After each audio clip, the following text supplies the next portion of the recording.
The dying light, the Crucible Station, hung in the void like a monument to failure. Once it had been the jewel of the Galactic Coalition, a fortress city, where a dozen species gathered to celebrate their unity, their strength, their certainty that the old wars were behind them. Now its outer rings were dark, half its docking bays blown open to vacuum, and the Grand Council chamber, where treaties had been signed, was a tomb for those who'd believed in them. Admiral Kith of the Cerithian hegemony stood at the observation deck, all four of his hands clasped behind his carapace plated back. Through the reinforced crystal, he watched another refugee fleet limp into what remained of the station's protective zone. 47 ships. There had been 200 when they'd fled the Peridia system 3 cycles ago. The Krellel had found them in transit.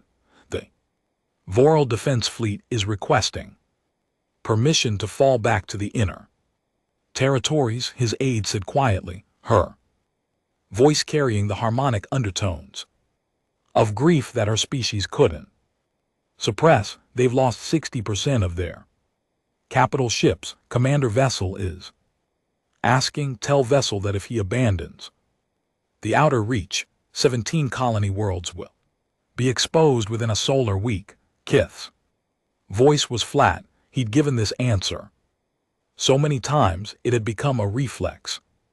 Tell him to hold, sir. They can't.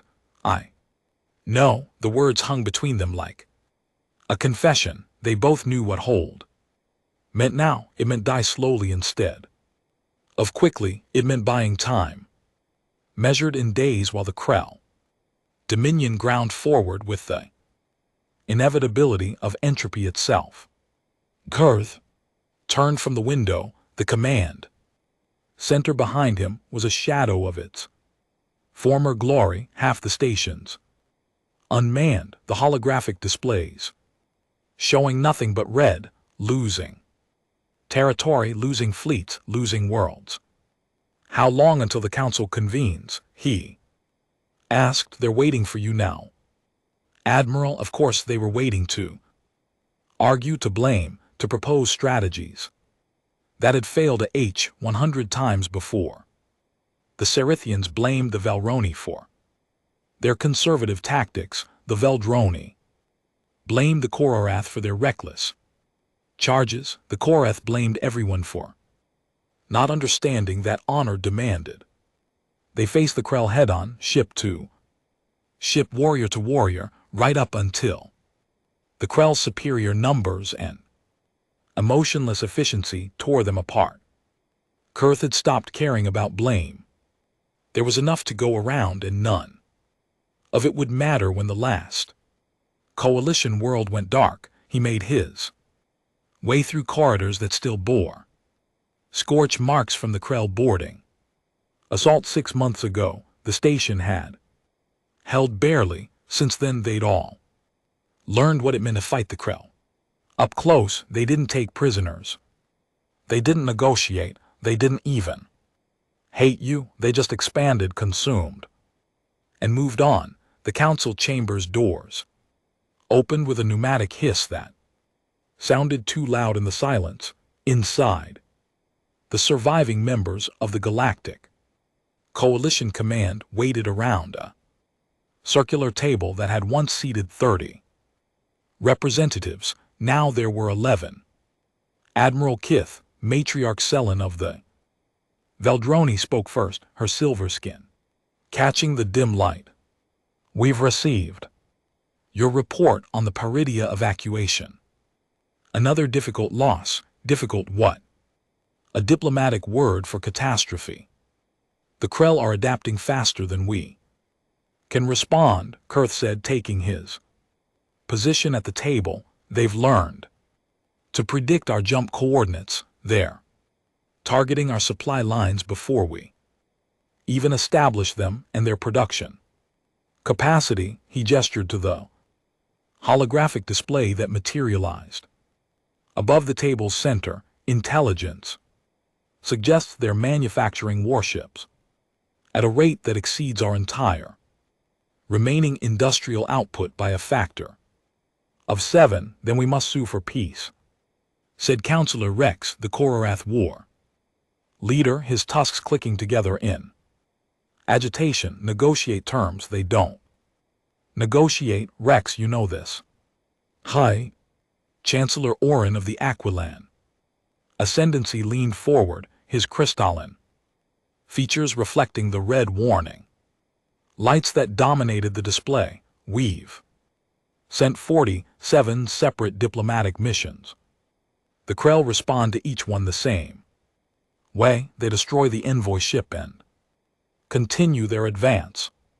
Then we fight to the last, Rex roared, slamming a massive fist on the table. We die with honor rather than flee, like we die either way. Kai's quiet voice cut through the bluster like a blade. That is the situation. We can die with honor, die fleeing, die negotiating, die praying to whatever gods we still believe in. The Krell do not care about our pride, our courage, our righteousness. They care about expansion and resource acquisition. We are resources. They will acquire us. The silence that followed was absolute. Matriarch Selen's voice when it came was barely a whisper. Then this is the end. Perhaps not. Every head turned toward the far end of the table where Ambassador Talvin of the Exploratory Guild sat in his hover seat. The elderly had been silent throughout the meeting, his attention fixed on a data tablet that glowed softly in his lap. Talvin, Chancellor Orin said carefully, if you have intelligence, we don't. Not intelligence, a possibility. The old ambassador's fingers danced across his tablet, and the holographic display shifted. A new star system appeared. Unremarkable yellow star, third planet. Highlighted. 4 cycles ago my guild made contact with a developing species in Sector 447. Standard first contact protocols. We observed, cataloged, prepared to extend an invitation to the greater community once they achieved sufficient technological markers. We don't have time for expansion paperwork, Rex growled. No, but we may have time for this. Talvin expanded the display. The planet rotated slowly, blue and green and white, achingly beautiful. In its unscarred wholeness, the species calls themselves humans. Their planet, Earth, they are unusual. Unusual how? Kurth felt something stir in his chest. Not hope, he wasn't fool enough for that. Curiosity, perhaps. They are pre-coalition by our standards. They haven't achieved faster than light travel beyond their own system. Their technology is primitive compared to ours. No energy shields, no gravitic weapons, no neural interface systems. Talvin paused. But they have something else. The display changed again, showing footage that made several council members recoil. Cities in flames, weapons of terrifying simplicity and devastating effect, soldiers advancing through smoke and death with expressions that spoke of a determination that went beyond reason. They have war, Taliban said quietly, not the war we know. Organized, strategic, limited by convention and honor. They have industrialized slaughter. They have genocide. They have nuclear weapons they've actually used on each other. They have spent their entire recorded history perfecting the art of killing their own kind, and they've gotten very, very good at it. You want us to out with primitives? Chancellor Orin's voice dripped with disbelief. Savages who can't even achieve interstellar peace. I want us to ally with survivors. Talvin met each council member's eyes in turn. Every species in this room achieved Coalition status by evolving past our warlike nature, we learned cooperation. Diplomacy, sustainable conflict. Resolution, we became civilized. Humans. And GT, they're still learning, they're still fighting, they're still hungry, they would be slaughtered, matriarch Selen said, but her voice held uncertainty. What could they possibly offer against the Krello? I don't know, Talvin admitted, but I know this. Every tactical doctrine we have, every strategic principle, every rule of engagement, the Krello have adapted to. All of it they've learned to fight civilized warfare and beat us at it. Perhaps, he gestured to the burning cities on the display, perhaps it's time to show them univilized warfare. Kai stared at the blue planet, at the footage of humans doing terrible things to each other with frightening efficiency. He thought of the 17 colony worlds that would fall when commander vessels inevitably broke. He thought of the 47 ships that had once been 200. He thought of the way the Krill advanced like a tide, uncaring and unstoppable. Make contact, he said. Admiral Chancellor Oren began. Make contact, Kai repeated, his voice carrying command. Wait, that silenced all protest. We are dying. I will not spend our last days arguing about pride when there's even a fraction of a chance that these humans might see something we've missed. Ambassador Talvin, send your delegation. Make them understand what's at stake, and if they refuse, Rex asked. Kith looked at the burning cities one more time, at the soldiers who kept advancing despite everything, at the species that had looked extinction in the face more than once and somehow clawed their way back. Then we die, he said simply, but if they say yes, he trailed off, not daring to finish the thought. Hope was dangerous. Hope made you vulnerable. Hope could break you when it died, but in the end, it was all they had left. The message reached Earth's orbital defense network on a Tuesday. It came in on every frequency simultaneously. Radio, laser, quantum entanglement. Channels that shouldn't have existed. Yet, every satellite, every deep space array, every jury-rigged listening post that humanity had scattered through the solar system suddenly screamed with the same signal. We are dying, we need help, will you answer? At the UN Security Council's emergency session in Geneva, the Secretary General stared at the translated message on the screen before her, then at the faces of the representatives around the table. It's a joke, the Russian ambassador said flatly, or a test, or a very elaborate hoax. The signal is coming from outside the solar system. Admiral Marcus Reeves of the United Earth Defense Force countered, and the energy output required to broadcast it this way. He shook his head. We couldn't do this with every power plant on Earth combined, so it's real. The Chinese representative leaned back, fingers steepled. Aliens are asking us for military aid against another alien threat that's apparently destroying them. The American delegate added, does anyone else feel like we're massively underqualified for this? The message includes coordinates, Secretary General Amara Chin said, pulling up another display. And this, the screen filled with star maps, tactical data and footage that made the room go quiet. Worlds burning, fleets dying, cities that made Earth's megalopolises look like villages being systematically dismantled, and advancing through it all, ship after ship of identical design, moving with mechanical precision.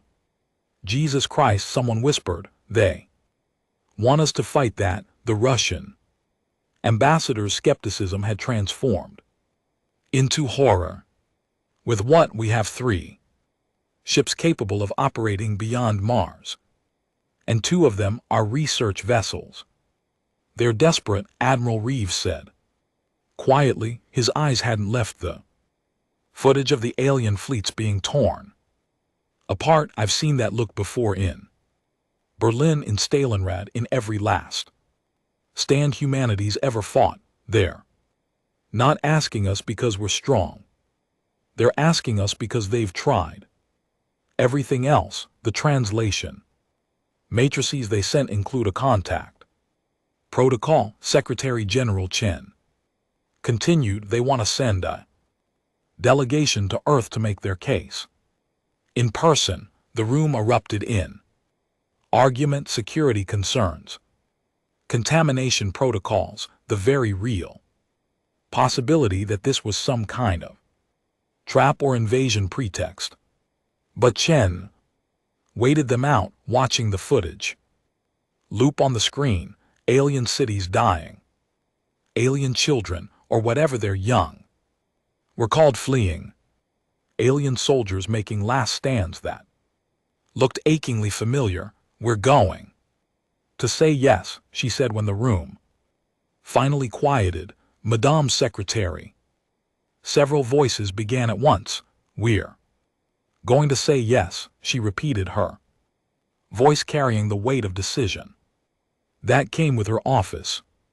Because if we don't, and this is real, we'll have to live knowing we could have helped and chose safety instead. And because she gestured to the screen, because if something like that ever reaches our system, we're going to want someone to answer our call too. They're asking us to send military aid. The Russian ambassador pressed to involve ourselves in an interstellar war. This could paint a target on Earth.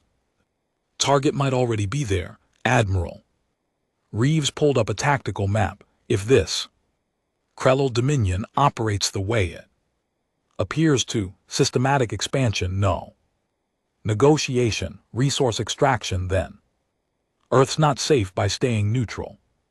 We're safe by making sure they never get close enough to notice us. And right now there's an entire galactic coalition dying to keep them away. So we're considering this. The American delegate looked around the table.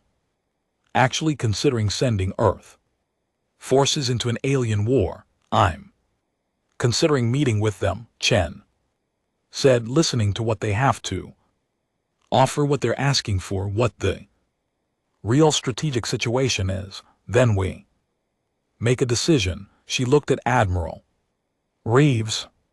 Marcus, I want you to assemble a team, military advisors, scientists, diplomats, people who can actually evaluate whether we have anything to contribute. If we're going to do this, I want to know exactly what we're walking into, and if we decide it's suicide, the Chinese representative asked.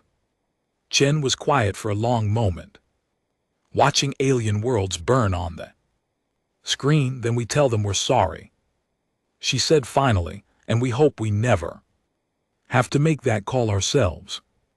The vote took 2 hours and came down to a single abstention. Earth would receive the delegation. Earth would listen. Whether Earth would answer the call remained to be seen. 3 days later, a ship that shouldn't have been possible decelerated into Earth orbit. It was small, elegant, and carried technology that made every physicist on the planet simultaneously excited and terrified. The delegation consisted of 5 beings, led by Ambassador Talvin, who looked at humanity with eyes that held both hope and profound weariness. "Thank you for seeing us," he said in perfect English, courtesy of translation. Technology that humanity was decades from developing. I know this must be overwhelming. I know you have questions. But before we discuss anything else, I need you to understand something. He pulled up a holographic display that showed the Krell advance real time, updated to the hour. We have 4 months, Talvin said. Quietly, maybe 5 if we're lucky. That's how long until the Coalition's last defensive line breaks. After that, the Krell will have clear access to every remaining inhabited system, including the route to your sector, so whatever you decide, decide quickly. Admiral Reeves, standing in his dress uniform beside Secretary General Chen, stared at the advancing red tide on the map. Tell us everything, he said, and I mean everything, what you're facing, what you've tried, why you think we can help when your entire galaxy couldn't. Talavan's expression, alien as it was, somehow conveyed profound relief. It's a long story, he said. We've got 4 months. Reeves replied, start talking. In a conference room overlooking Earth's blue-green surface, humanity learned exactly what it looked like when civilizations died. The question was, could they do anything to stop it? To be continued in Part 2. The Blackstar Initiative.